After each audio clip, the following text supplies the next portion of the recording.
2019 2020 ti vel COVID-19 gamsung pumpi eho se hello vanoi pumpi an hotling zingen mi tampin hin khunom thei ta namang tapoin football ke chimte tournament dei bangi ana chipon cricket lang hi in hospital lang hi in sumle pai hol na lang hi in biujine zat chom chom lam hi in heti cho distance a kyum pha na chon mi tampi hi cho dei ba ki mang thei lo kho ma ho ken thei ta hin kho inaman o hi he chi nat na hi mi tampi ana thi in eho gam sung jinga tampi a thi in hin kho chi so he chi kumho iga nong gela le mehem pul heti chon aum zingen dei banga ki vuitalo ko khana alom ma ke le lu jing mihing bola ke bolo hitabang pha cha no min he chi nat na hi tu chung 2025 kumayong athabin hongjing do kit ta in COVID-19 kit tai hizar tai agam ma mi thi zan tai kiti ho ahu min eho manipur sungjing a mi som nga zakhat alhing ta na thi bersana nagaland langa zong mi nga langpi kes ki modo in indian pumpi a adia heje munmuna epiham bersana kerala la ho elo vale chennai la ho heje pandemic kesi alang kita ni agam kai ya hita cho aninga ana asa akes ki mando jing aum kita ni heje pandemic kes COVID-19 he hitabang hi umjong le khununga thu khat iza ule tu a thu khat i hong za do khunung lang pe thu khat atha be hong khedo tu lai ta a chi jing za jing ji pi ham itale fake news a hi kiti thu khat he ji he zo thu hi ti hi a hin tu lai tam pin he ji COVID-19 hi zo thu hi khep ki chat vai na mi hin kho su be nom na ji hi ti a thu aki thang ta ni 2019-20 vel dunga COVID-19 ke patna chmi tampin oi ta ki cha thova igin tho hin ama wang tun koiman wang aki cha be se pon fet zo ki bol mi lungchima ki bol na to na hi ti a zo ki pom hi ta ni amun agama zong mi tampin hi fake news ai ta mi tampin ipom ta we ni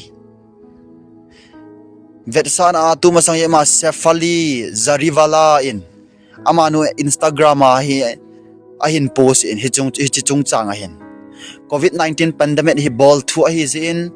vanoi leise control ball amelu kimulo global elites ho kichip na hi ati nei amho kichip na hi za hi phar khat le COVID-19 pandemic hi ahong kit ding bang in zin hinla ahong di kit jipoi ati so aman aji na abana chu ahin sei na abana che vet na len hi cha agi sei nom pen hi phat khat le COVID-19 hi fet pandemic hi ahin bol kit dio hi win hi chini ting chule ata san zo se line ana dinwa vaccine na kikap kit dio ahi kidin hi che hin la ahin bol masang uwa thu ki sei ho hi china ine unga ye tin thu ahin bol ni 2019 kumchu COVID-19 pandemic hong ki pat nakum ahin hinla COVID-19 vaccine ja anitinin side effects to all in ahong ki mu pantai atis ona aji chu tu lai headman lova vesana heart attack cardiac arrest chule stroke dang ji a mithi hoi atamzo vaccine anaki ka ho cha hi atis zan hi dunga jong chu actress min thangta mimel hoita sefarli zarivala kitino hi ada thi cho nangi do namu mai theina ama hi lasamin thang ta ati chona actress min thang ta mi he ta khat kum som li le kum ni a upa mi cho ma hi aji pan da to la pulut wa nga dam do zo to lo he ama jong hi chen nan en I love vale cardiac arrest in apha hi nat na hen Bollywood film industry in wang ama hin evet na le chance hoi anamu zo pon apam chance anamu zo pon ati dan chu apam mi noi si ai la za chum chan na jong che de lo ama min than na ama line hi chi sanga chung nung zo la sa lam zo ana ha chin film na zat chom chom ana tho tho na nin hitaba mel hoi ta le mi fit ta kha chu he man lova ama hi cardiac arrest na jina hi ana thi chuting ta le covid 19 vaccine hi ani ki kap a hi kine tin jong ama hi thuru akemu ni hejinai covid 19 elo pandemic hi aki chai to bang a hi wanga hi heart attack pandemic hi aki chai nai poiti hi ase ni aman instagram a hin post na chan hichi hi pandemic covid 19 hi a lhem a hin vanoi mi te tambe se ta so le se chung ka so pi to he du kha chu le se chung mi no e tai mi thi hi lang ai lo wa mi a thi lo wa le le se chung ning no de tas a thium bang apeng zong ji ne si a peng se mi nau sen ong peng do se omen la a thi kyum da le le si chung hi no pha ding cha na the hi ta lo ding he ji mi chingon her hi vanoi no pha tan mi he tam wal ta ta lung thim nei ta ke che ma mi tha na ding zo hi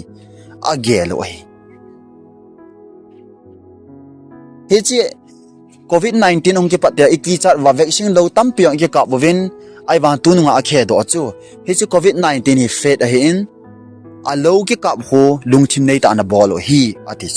he ji lo ki kap effect om dan ai lova na a hin to dan chu tulang akelang do tai heart attack ho versa na zap chom chu he man lova thi na i tu ho he ji covid 19 in anake kap ho khon atam zone tulang hen effect ane event thi na to ve tin thuru akemu ni chi chu sei nom ji pi ham fet a hi lo chu e hon e ha sei the povin ai long le tu la ya thu a chi pen chu covid 19 hi aung ki sei ta wanga ta sanga ata san lo aketam tai thu di a hi poi ti zo aketame ti hi imudo ve sei do the ni